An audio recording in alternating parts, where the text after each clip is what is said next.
Jirra jirtu kabajamtoota fi jaalatamtoota hordoftoota keenya Logic and Critical Thinking Chapter 3 Partii 3 dhaan walitti deebinee jirra. Akkuma yeroo darbe yaadatamu Partii 2 irratti waa'ee impitii extensionii fi akkasumas immootu definitionii hiikaa isaa fi purpose isaa akkasumas gosoota definitionii shanan laallee isa keessaa tokko stipulative definitionii wajjin xumurree dhaabuun keenya ni yaadatama. Har'a Partii 3 kenna lexical definitions takkaa'u gosa definitionii keessaa isa lammaffaarraa eegallee kan waliin itti fufnu ta'a. Kanaaf lexical definition akkuma Partii darbe keessatti introductory part irratti isinii tuquudhaaf yaale maal jechuudha salphumatti. Yeroo hedduu hiikaa maalitti wal qabatudha dictionary meaning of the terms yookaan worditiin kan wal qabatudha. Kanaaf mee kallattumaan bal'ina waliin kan ilaalu ta'a. A lexical definition is used to report the meaning that a word already has in a language jedha.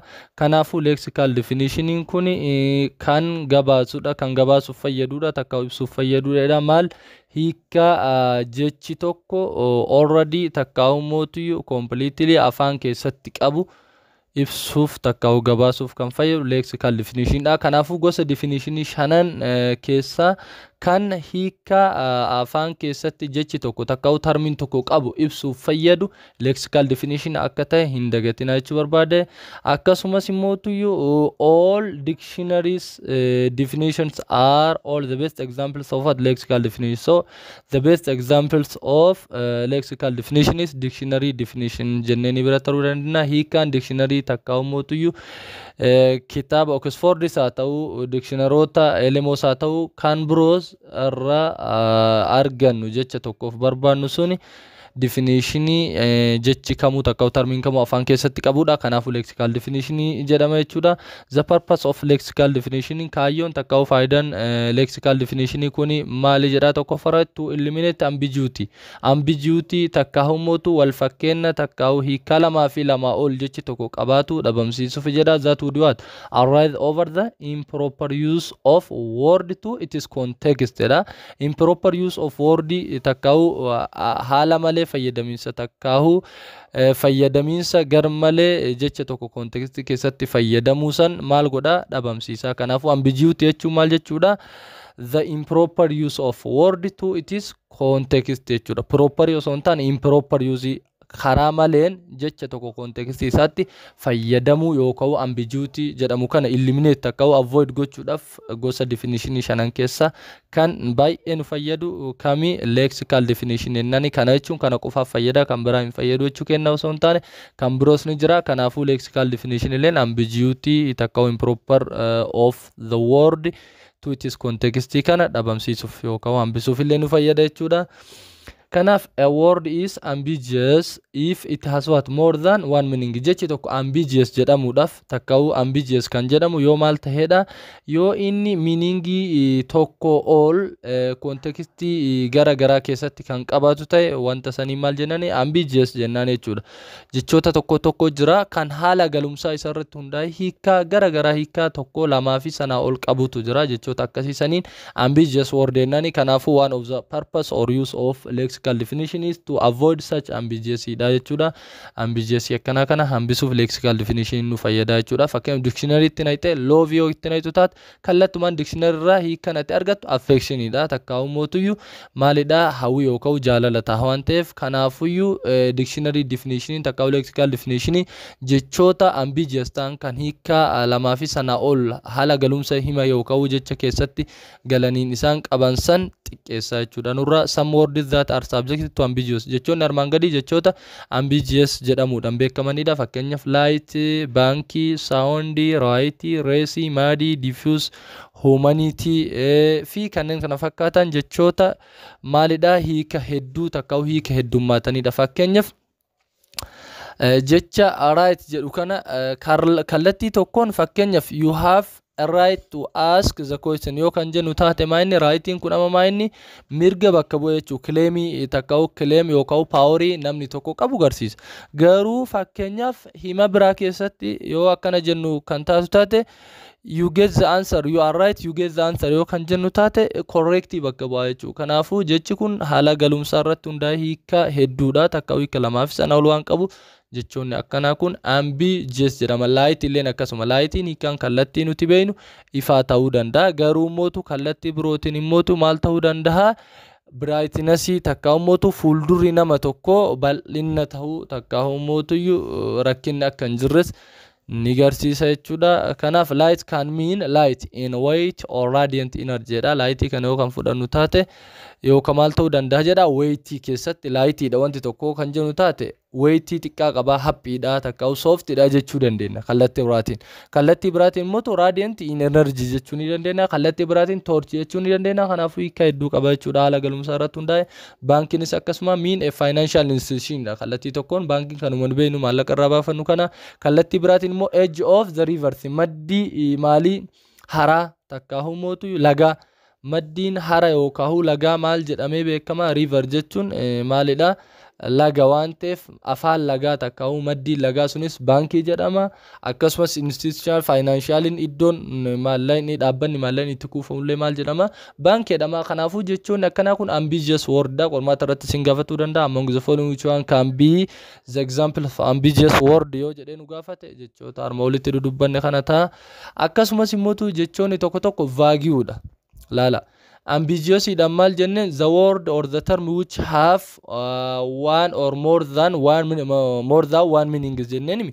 Vagueness jechuun immoo if it is what, if it is so imprecise and unclear, yoo kun amma hiika lamaaf sanaa ol qabaachuu osoo hin taane isuma santu imprecise nutti ta'a jechuun exact nuun ta'u takka clear nuun ta'u unclear ta'a nu dukkanaa waa'een isaa nuun galu. Hiikaan isaa kana confidenceedhaan ibsuu hin dandeenyu. Yoo confidenceedhaan waan san ibsuu dadhabne jechi nuti hiikaa isaa confidenceedhaan kaa'uu dadhabneef sun maal jedhama, vague jedhama. Garuu jechi mootu hiikaa lamaa fi sanaa ol qabaatu context keessatti hundaa'e ambiguous jedhama. Kanaafuu lexical definitioniin ambiguous word sirrisuuf takka ambiguous meaning sirrisuuf ni fayyada. Akkasumas immoo vagueness of the meanings of the words sirrisuuf nu fayyada jechuudha. Kanaafuu garaagarummaa vague fi ambiguous adda baafachuu danda'u qabaattan from sirratti sin gaafachuu danda'a waan ta'eef, vague jechuun imprecise and unclear of the meaning of that word yoo ta'u, kun immoo ambiguous jechuun immoo having one or more than one meanings of the word jechuudha. Kanaafuu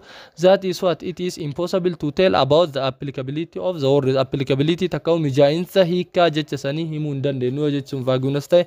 If it is impossible to tell whether the word applies to them or not, waan nuti barbaanne saniif jechi kun apply ni ta'a takka mootu ni dalageeffama yookaan ni mijatamoo hin mijatu jennee adda baasu yoo kanutti ulfaatu ta'e takka nu dhibu ta'e jechi sun vagueness word jedhama jechuudha. Words such as love, happiness, peace, fresh, normal, rich, poor, polluted fi kanneen kana fakkaatan vague word jedhama. Jechoonni arma olii mootu light fi baankii fi maal ka jenneen sun ambiguous word da. Qormaata irratti yookaan from irratti sin gaafachuu danda'a.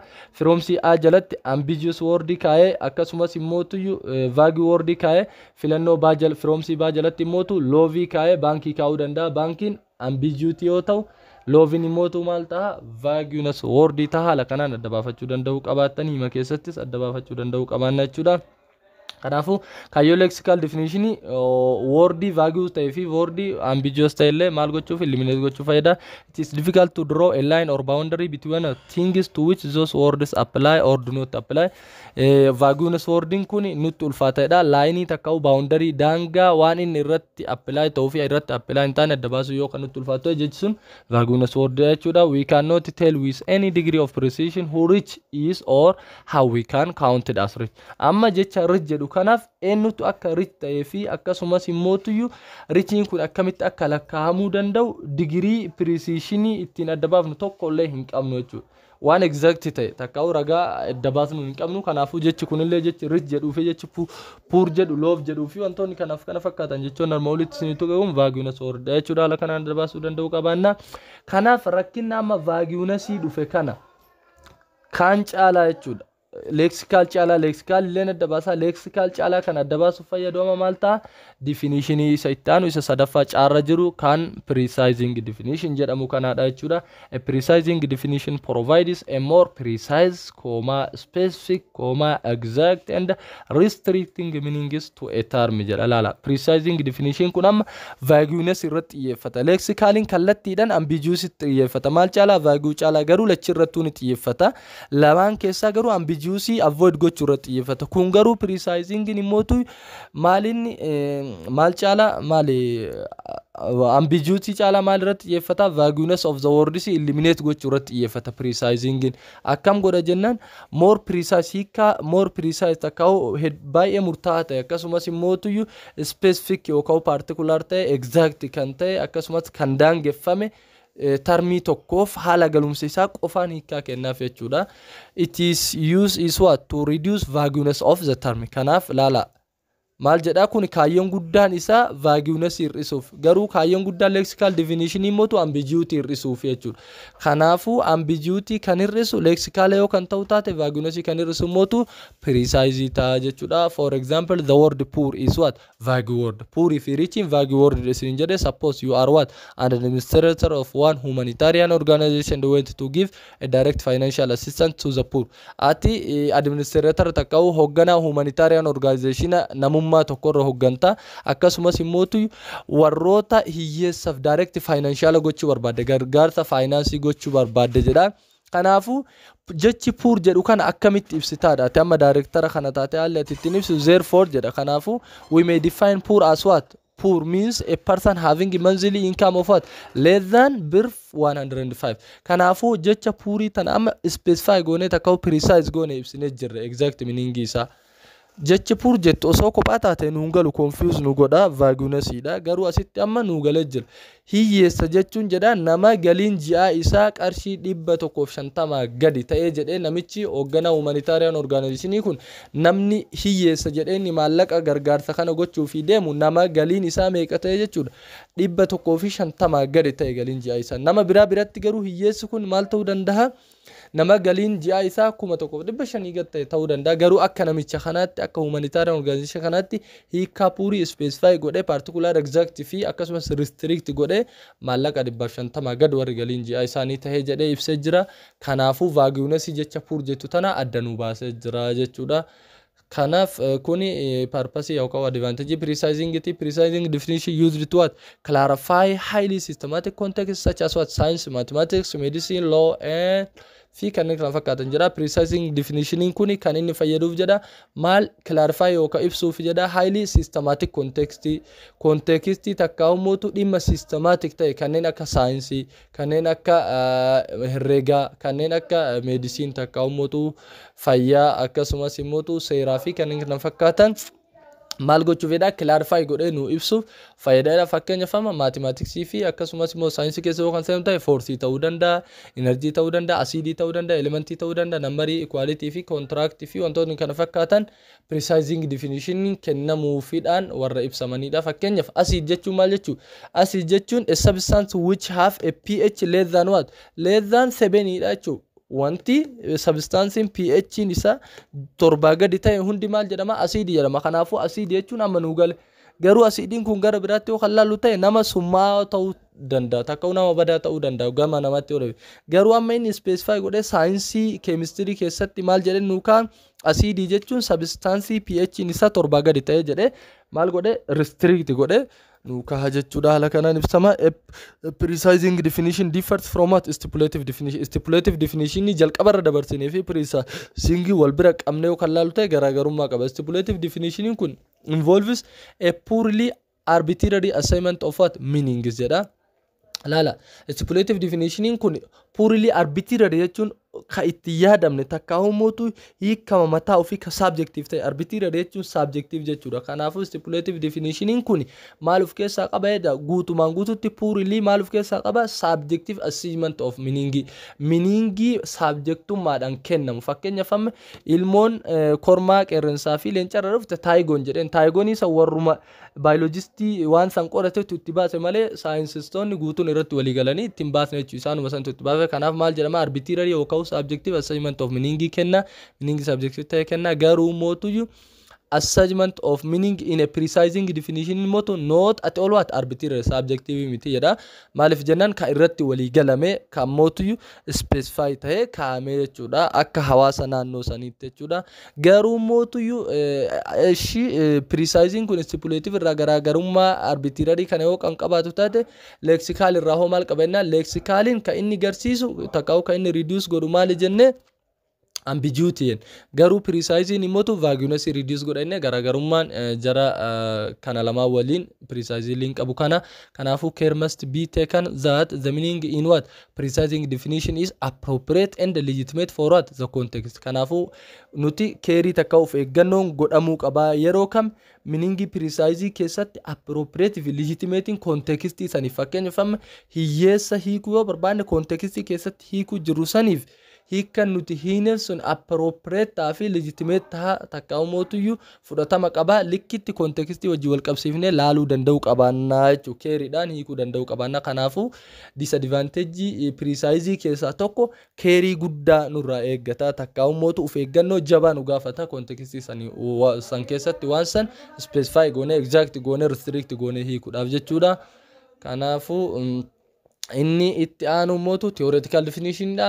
inni afraffaan theoretical definition akkuma maqaan isaa ibsitu assign a meaning to a word by what suggesting a theory kun mootu jecha tokkoof takka termii tokkoof hiika kennuudha takka hiika laatuudha maal suggest godhuudhaan takka maal dubbachuudhaan theory yookaan mootu haasawaa dubbachuudhaan jedha that gives a certain characterization to entity that the term denotes entity takka hiika termiin sun mul'isu takka calaqqisiisu san characterize gochuudhaan amaleessuudhaan theory san keessatti hiika jecha saniif kennuun theoretical definition jedhama in other words it gives us what the way of seeing or conceiving or imagining theoretical that is what non experimental or non practical lala as keessatti waan practical an ibsu hin dandene kanaafu definition tana advantage ni theoretical tan tokkoffaa waan nuti practical an ibsu hin dandene waan nuti mootu yaaliidhaan ibsu hin dandene saniif kan nuti ijaan maal gochuu arguu qofa dandeenu takka mootu imagine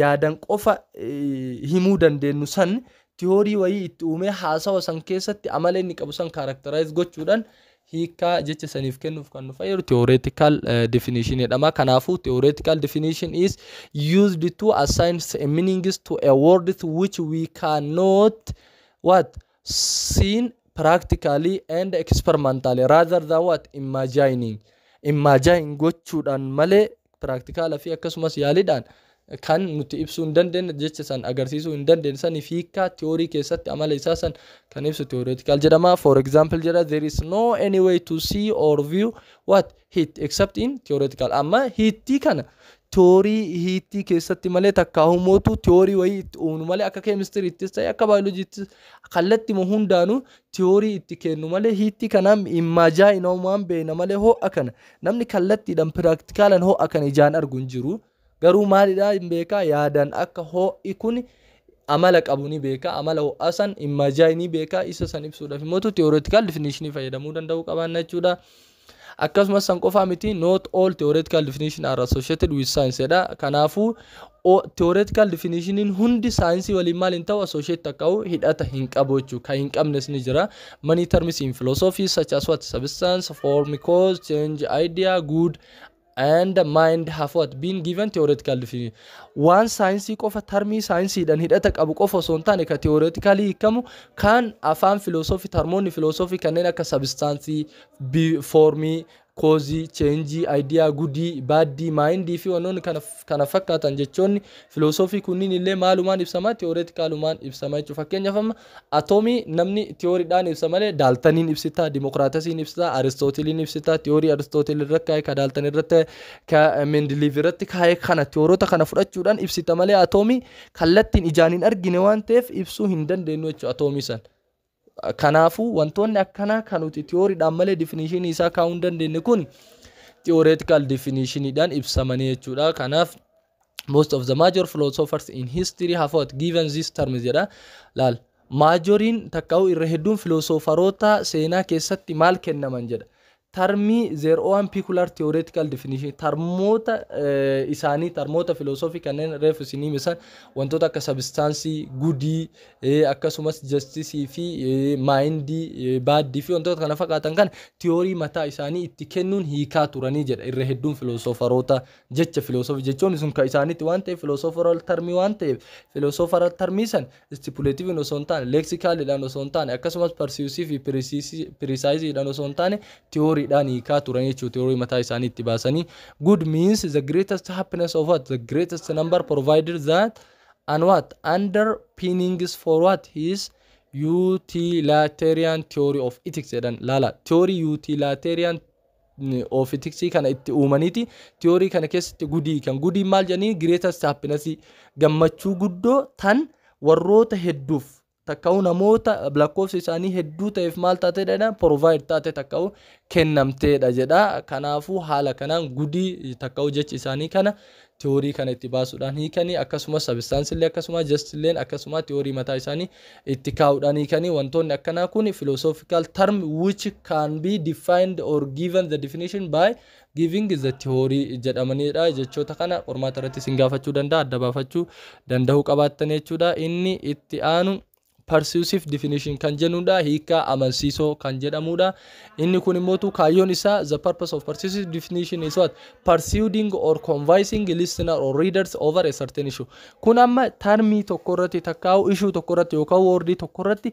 dhageeffataa yookiin dubbisaa termii sanii maal gochuudha amansiisuuf yaaluu takkaa'umotu isa san fudhachiisuudhaaf yaaluu hiika ufiif jecha saniif kennuu barbaannu san termii saniif kennuu barbaannu san dhageeffataa yookiin immoo dubbisaa termii sanii yoo fudhachiisuudhaaf takkaa'umotu amansiisuudhaaf yoo kan yaallu ta'e malli definitionii nuti fayyadamne persuasive definition jedhama jechuudha lammaffaan kaayyoon isaa immoo changing or influencing the attitude of others towards what one's own point views point view kenna sanitti attitude namni biraa qabu tokko jijjiiruu takkaa'umotu maal gochuu yoo barbaanne influence dhiibbaa irratti geessu yoo kan barbaannu taate illee persuasive definition fayyadamna jechuudha akkaataa inni itti hiiku sanirraa akkaataa nuti itti hiikanne kanatti view isaa takka'u ilaalcha nama sanii jijjiiruu yoo kan barbaannu taate gosi definition nuti fayyadamnu persuasive takka'u hiikama amansiisoo kan jedhamuudha akkasumas immoo to win acceptance of audience akkasumas immoo audience biratti acceptance argachuudhaaf takka'u acceptance akka qabaannuuf illee persuasive definition fayyadamna jechuudha the method employed to develop persuasive definition is what to use emotionally charged or value laden words or phrases jedha kanaafuu meetidii persuasive kana keessatti jedha persuasive definition kana keessatti malli namni fayyadamu mala akkam jedha emotional charged kan ta'e si'aayinnaan takka'u hamileedhaan yookaan moraaleedhaan guutamuu fi akkasumas immoo value laden jecha sanitti gatii godhuudhaan yookaan gaalee sanitti gatii guddoo godhuudhaan maal gochuudhaan inciting striving or arousing the emotion deddeemanii waan tokko hamileedhaan harka faa sochoosuudhaan qaamaan faa duuka akeekkachuudhaan jecha san yoo kan akka nama practicalan agarsiisutti kan hiitu taate maalif emotional taate emotional ta'u waliin qaamalleen sochii gaggeessaa nama tokkoof yoo kan waa ibsitu taate namni sun akkumaat ibsite san sirraa fudhata even haika waan sanillee dhugaa ta'uu baatu sirrii ta'uu baatu namni sun emotiona ati qabduu fi akkasumas immootu gochaan arroozaalii fi akkasumas strivingii ati qaaman duuka sosochii ati garsiiftu san laalee waan ati hiikaa sirrii kennite fakkaate itti fakkaata waan ta'eef sirraa fudhata jechuudha kanaafuu nama amansiisuudhaaf namni tokko yeroo tokko homa sirrii ta'uu isaa kana confidence ittiin qabne emotional guutuudhaan sagalee ol kaasuudhaan harkaan duuka akeekkachuudhaan takka'u qaaman duuka socho'uudhaan namaaf yoo kan ibsu taate wanti inni namaaf ibse sun akkuma inni namaaf ibse sanii takka'u hiike sanitti fudhatama akka argatu taasisa jechuudha kanaafuu persuasive definition haala kanaan ibsina inni itti aanu this definition mee jedha definition in persuasive kun jedha maal ta'uu danda'a maal ta'uu maleedha exaggerate or diminish the defend ati amma technique ati fayyadamtu as keessatti nama amansiisuudhaaf takka attitude nama yaada faallaa keetii qabu san amansiisuudhaaf yookaan defendamii san termii ibsamaa jiru kawaa'ee isaa himaa jirtu san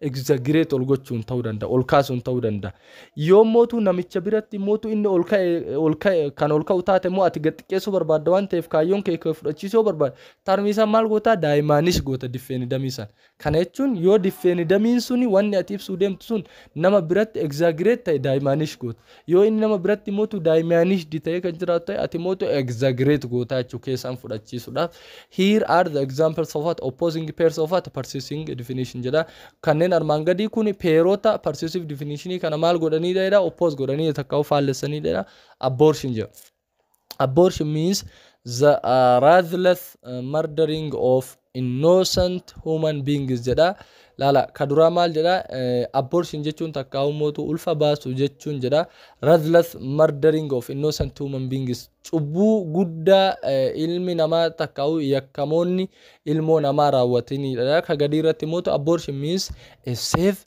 lala kadura kun amma kam godha nama aborshiniin biratti exaggerate ta'e san biratti maal gochuuf amma aborshina kana daa'imaanis di godhee mul'isuuf akka inni xiqqaatu takka mootu akka inni maal hin taane nama biratti hin dalagamne gochuu jira garuu ka itti aanu kun mootu maal gochuu jira abortion means a safe stabilized surgical procedure whereby what a human is relieved of unwanted burden jedhe kun amma maal godha seevidha akkasumas immoo surgically stability ta'e warroota ogeeyyii fayyaatiin dubartoota ulfa hin barbaachifneef saaxilamaniif waan safe ta'e takkaa'u operaasiyoona safe ta'e dhiyaatee fi rakkoon qabu jedha kun maal gochuu jira amma nama ulfa baasuu barbaadu ni jabeesse jechuudha nama mootu ulfa baasuu hin barbaanne san mootu maal godhe hamilee dhahee jechuudha kanaafu tarmiin kun lamaan aborshina haalli lamaan ittiin ibsame kun maal amansiisuuf inni duraa kun